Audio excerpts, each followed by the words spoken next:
Now we're going to be going over the product rule and the quotient rule. Starting with the product rule here. So now we're going to be taking the derivative of multiple factors that are being multiplied. And what we cannot do is we cannot say if we're taking the derivative of f times g, this does not equal the derivative of f times the derivative of g. So that means, for example, if we're doing the derivative of x squared times x, that does not equal the derivative of x squared times the derivative of x. So for this, we are going to have to apply the product rule. So this is a product rule. If the function f and the function g are both differentiable, then the derivative d dx of f times g equals f times the derivative of g plus g times the derivative of f. So this is using the differential operators here, d and dx, with the Leibniz notation. It's a little bit easier to write it out by yourself using this prime notation here. So if we're doing the derivative of f times g, it's f times g prime plus g times f prime. And one thing that you should do is you should be able to read it off. And the kind of quick way you can read it off is the first times the derivative of the second plus the second times the derivative of the first. And when I say first and second, I'm referring to the function. So it's the first times the derivative of the second plus the second times the derivative of the first. So I'm pretty much going to say that out loud every time I do these problems. So let's see an example. Let's find f prime of x, where f equals 6x cubed times 7x to the fourth. So first, notice that we could combine this to 42x to the 7th, and then we could use the power rule. But let's just show that we would end up getting the same thing if we were to do that. Okay, so this is going to be, let's let this first 6x cubed be f, 7x to the fourth is g, and we're going to apply the power rule. So our main function is capital F. I just use the capital to distinguish between lowercase and capital. So f prime is going to equal the first times the derivative of the second plus the second times the derivative of the first. So let's see what we get. The first function is 6x cubed. The derivative of g is going to give us 28x cubed using power rule, plus the second, which is just g, times the derivative of the first. The derivative of 6x cubed is 18x squared via power rule. And let's just combine these. So we get f prime is 6 times 28, 168x to the 6th, plus 126x to the 6th. And we just add these up. And we get 294x to the 6th is our derivative f prime of x. So if we went ahead and we combined these first, like I originally said, and then took the derivative using the power rule, we would have gotten the same exact thing. Okay, let's see another example here. If f equals x times e to the x, let's find f prime of x. So our little f here, we have two factors. We have x and then we have e to the x. So we're going to say f is going to be the x, and then g is going to be the e to the x. So let's go ahead and I'm actually going to just change from lowercase. Actually, I'll leave it as is. I'm just going to not write this as that. So we're going to have f prime of x. And let's go ahead and complete this one without actually writing down the formula. It's going to equal the first times the derivative of the second. The derivative of e to the x is just e to the x, plus the second times the derivative of the first. The derivative of x is 1. Okay, and then let's go ahead and maybe factor out an e to the x just to make it look nice. GCF. When we factor that out, we're left with x plus 1. So that looks pretty good, and that's our answer. And the reason why I didn't write the formula here is because we already had little f for the function. I was going to change it, but I just left it, so I didn't want to label that as little f. since we already had one. What I actually recommend that you keep on taking the derivative of this function. So take the second derivative and the third derivative, and you're going to see a pattern forming for this particular function. Okay, next one again, we have f of x equals the square root of x times g of x. And we know that g of 4 equals 2, g prime of 4 equals 3. We want to find f prime of 4. So before we can find f prime of 4, we need to find f prime of x. So we need to take the derivative of this function, so f prime of x, and once again it's going to be power rule because we have these two separate mini functions, or these two separate little factors in here, square root of x and g of x. So it's going to be first times the derivative of the second. The derivative of g of x is just g prime of x, right? We don't know exactly what it is, we just know it's going to be the derivative. So that's first times the derivative of the second, plus the second times the derivative of the first.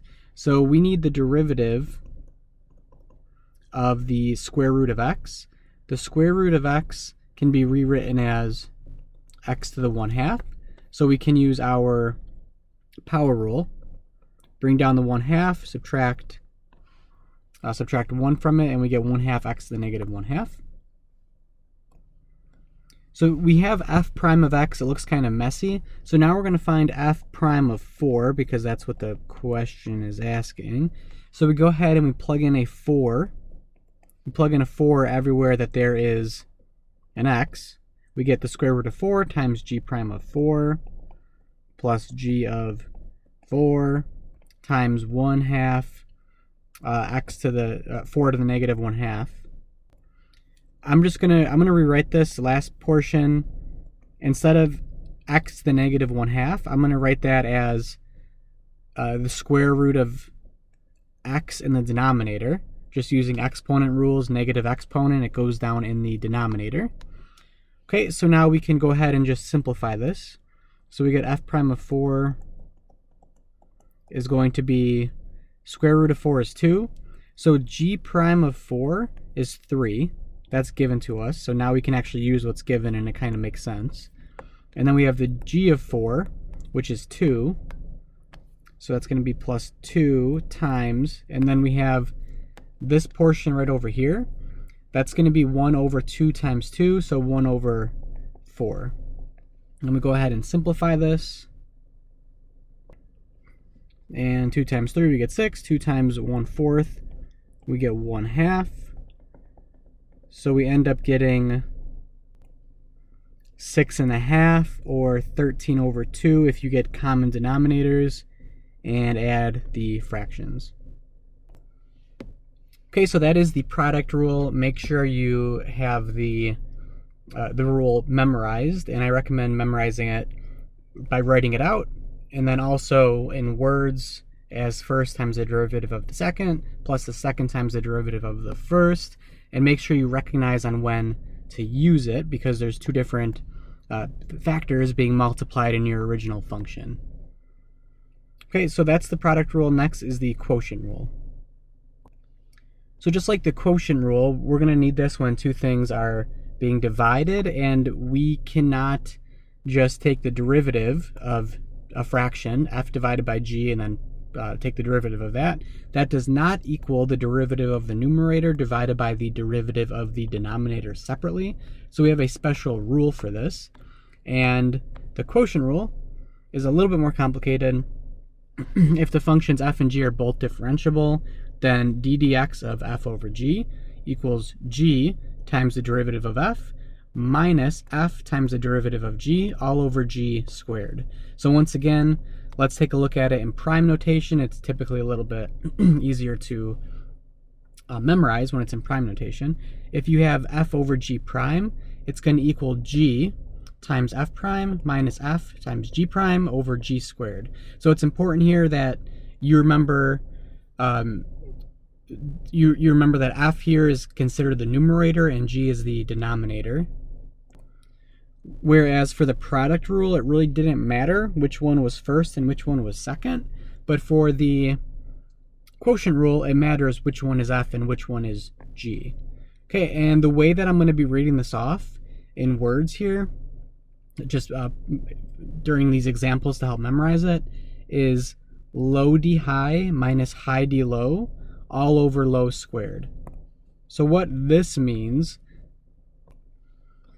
is low means denominator, high means numerator, and then the d is derivative. So it is low d high minus high d low all over, meaning divided by, g squared, low squared. So that's how I recommend memorizing it. You don't have to if you don't want to. Either way, you just have to have this memorized. And let's go ahead and see an example here. So let's find y prime if y is the quotient x squared plus x minus 2 over x cubed plus x. So the numerator here, we're going to call that f. We're going to call the denominator g. And I'll write this out using the formula for the first one here. So we want the derivative of y prime. So y prime is going to be high d low minus low d high. Oops, sorry, messed that up. Low d high, there we go, all over low squared. And actually just flip that around real quick. Let me fix that numerator. Hopefully you caught that. It's low d high minus high d low all over low squared. There we go. Okay, so let's go ahead and do this. So the first g is just the denominator. We rewrite it, x cubed plus 6 times f prime, that's the numerator. The derivative of the numerator is 2x plus 1. So that was just essentially using power rule, and then the derivative of x, and the derivative of negative 2 is 0. So that's low d high minus high. That's the numerator. D low is the derivative of the denominator, which is 3x squared. So that's low d high minus high d low. And now sorry, I forgot that squared up there. The denominator here is all over low squared, which is x cubed plus 6 squared. It's just that denominator squared. And whereas this is technically one form of the correct answer, because it probably can't be simplified too much, what I'm going to do is I'm going to expand that whole numerator out, which means I'm going to FOIL those first two binomials, and then I'm going to distribute that 3x squared into that trinomial, and then I'm going to combine like terms. So if we do that, we get negative x to the fourth minus 2x cubed plus 6x squared plus 12x plus 6 all over that denominator squared. You could expand that denominator out if you want. I'm just going to leave it like that. Typically, if you have a nice polynomial raised up to an exponent, it's nice and factored, you can just leave it like that, I guess. Okay, so that is our derivative. Okay, a couple more here. So next example, find an equation of the tangent line to y equals e to the x over 1 plus x squared at the point 1, 1/2 e. Okay, so the equation of the tangent line, we should know that we are typically starting off with point slope form for the equation of a line. Y minus y1 equals m times x minus x1. You could write it as f of x or y minus f of a equals f prime of a times x minus a if you want. If you remember writing it in that form, it really doesn't matter. So let's see what we have here. We have x1, y1 is the point that it crosses through, which is given to us. So there's two of the three things that we need. We need m. So we need the slope. We know by now that the slope is going to equal f prime of 1, f prime of the x coordinate.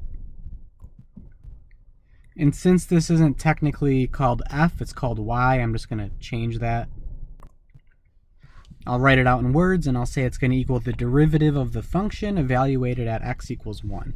So before we find it at x equals 1, we first have to find the derivative of the function, right? So it's going to be y prime, this function right here. It's going to be quotient rule because we have a quotient. So it's going to be low d high. So low d high, the derivative of the numerator is just e to the x. Low d high minus high d low, the derivative of the denominator is 2x all over low squared, which is the denominator squared. Okay, so we can, let's just simplify this a little bit because we're going to be plugging in a value of 1, so might as well clean it up a little bit. We can distribute, actually, let's not distribute the e to the x. Let's factor out an e to the x. If we factor out an e to the x, we're going to be left with 1 plus x squared minus 2x. And I'm just going to rewrite that as x squared minus 2x plus 1. And the only reason I'm cleaning this up a little bit is just to make plugging in maybe a little bit easier. You don't really have to if you don't want to. Okay, now we're going to plug in 1. I'm going to write it like this, y prime of 1. It's going to equal e to the first times 1 squared minus 2 times 1 plus 1 all over 1 plus 1 squared all squared. And it looks like we actually get a value of 0. We get e times 0 over 4, which is just 0. And just keep in mind another way to write y prime of 1 in this case. Usually you don't really write it like that when you're given y. You can write it as dy dx evaluated at x equals 1. So just keep in mind that these represent the same thing. Just remember these different ways that we could write this. Okay, so that is actually our slope. That is our m value. So m is 0. So we go ahead and plug that in. That's y minus 1/2 e equals 0 times x minus 1. And we simplify this. The whole right side is just 0. We can add 1/2 e to the right. We get y equals 1/2 e. And that is the equation of the tangent line. So that's just a constant, right? Because e is a number, so 1/2 e is still a number. So this line is actually a horizontal line.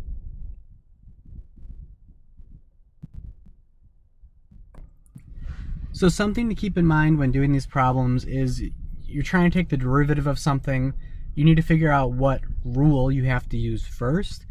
It's important to know that just because you see a fraction, you see a quotient, it does not mean you have to use the quotient rule. Sometimes it's going to be easier to rewrite it and use a different rule, typically the product rule. So for example here we have find the derivative d dx, 3x squared plus 2 radical x all over x. You can 100% use the quotient rule, but you could also rewrite this as d dx of 1 over x times 3x squared plus 2 radical x.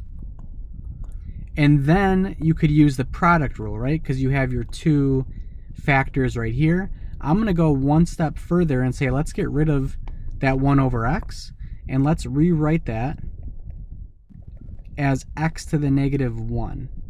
Right? 1 over x is the same thing as x to the negative 1. So all I'm doing is rewriting this just to make it easier on myself. Now let's go ahead and take this derivative, and it's going to be product rule. We have our two factors making our product, x to the negative 1, so it's going to be first, which is x to the negative 1, times the derivative of the second. The derivative of the second here is going to be 6x plus Actually, you know what? I changed my mind. Let's make this even easier on ourselves. I just went back and took a look at my notes and remembered we can actually go one more step and make it even easier. So we could have used the product rule. That's fine. Let's actually distribute that x to the negative 1. So let's distribute that x to the negative 1.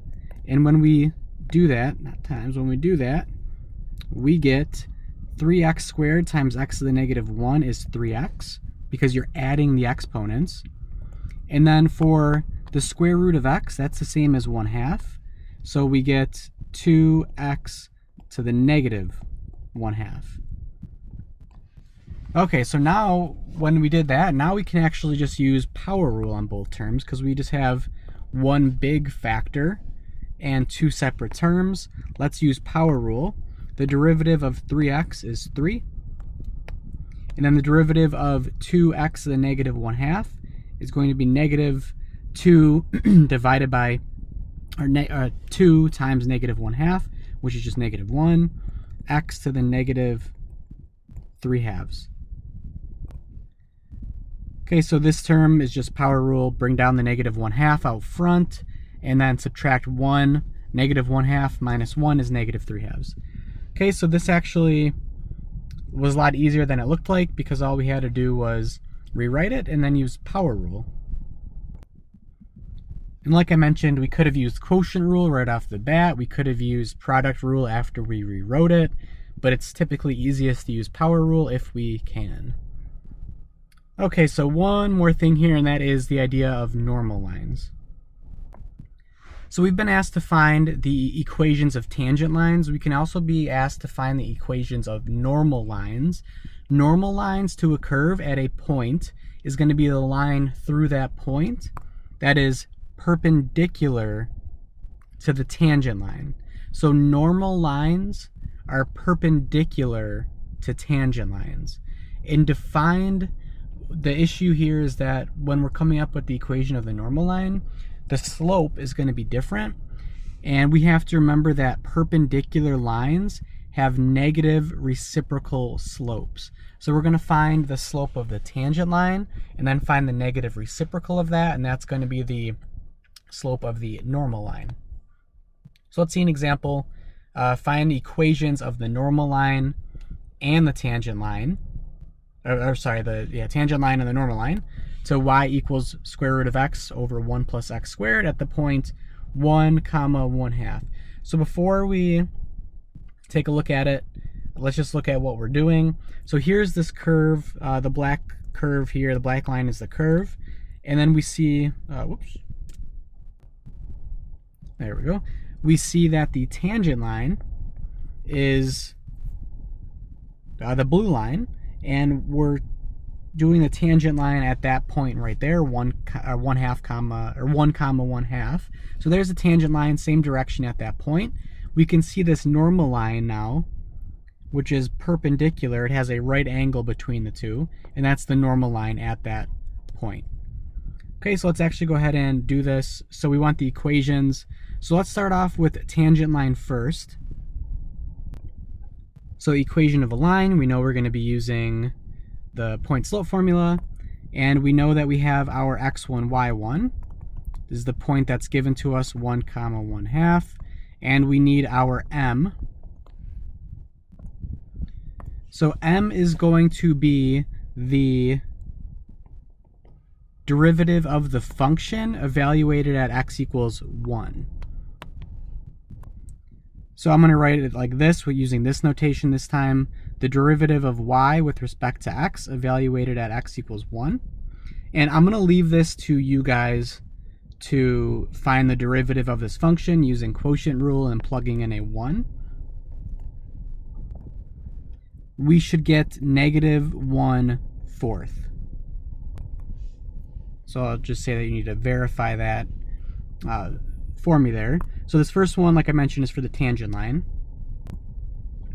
And all we have to do is plug in our values now. That's going to be y minus 1/2 equals negative 1/4 times x minus 1. And if we solve this for y, we should get y equals negative 1/4 x plus 3/4. So that's the equation of the tangent line. Let's go ahead and find the equation of the normal line now. Once you have the equation of the tangent line, the normal line will be a lot easier because we already have kind of the hard work done. So same idea, y minus y1 equals m times x minus x1.